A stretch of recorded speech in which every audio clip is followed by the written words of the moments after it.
শিক্ষার্থীরা আশঙ্কা করছেন এই নির্বাচনে যেহেতু আচরণবিধি লঙ্ঘন করার পরেও ব্যবস্থা নেওয়া হয়নি, এই নির্বাচনে নানা ধরনের সমস্যা হওয়ার সম্ভাবনা আছে।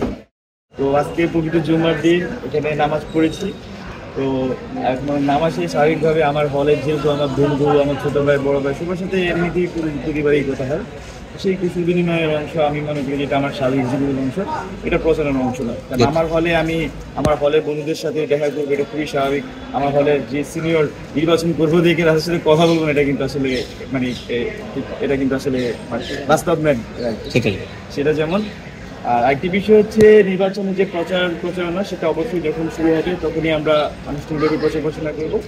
এমনিতে নর্মালি আমি হলে আবাসিক শিক্ষার্থী হিসেবে হলে আমার আমি হলে যে নিয়মিত কার্যক্রম, খাবার দাবার খাওয়া, মানুষের সাথে দেখা করা, কথা বলা, সেটাই হচ্ছে বেশি অংশ নেই।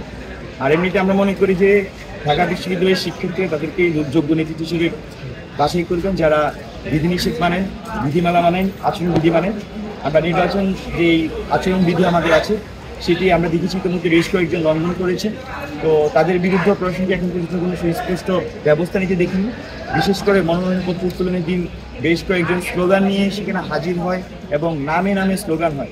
এবং সেই সংস্কৃতি আমরা দেখেছিলাম যে সর্বশেষ ছাত্রলীগের সময়ে 2019 সালে সেখানে ছাত্রলীগের তারা কোনো বিধিনিষেধ মানত না, কিন্তু প্রশাসন তাদেরকে কিছু করতো। একই জিনিসের পুনরাবৃত্তি আমরা এবারে দেখতে পাচ্ছি।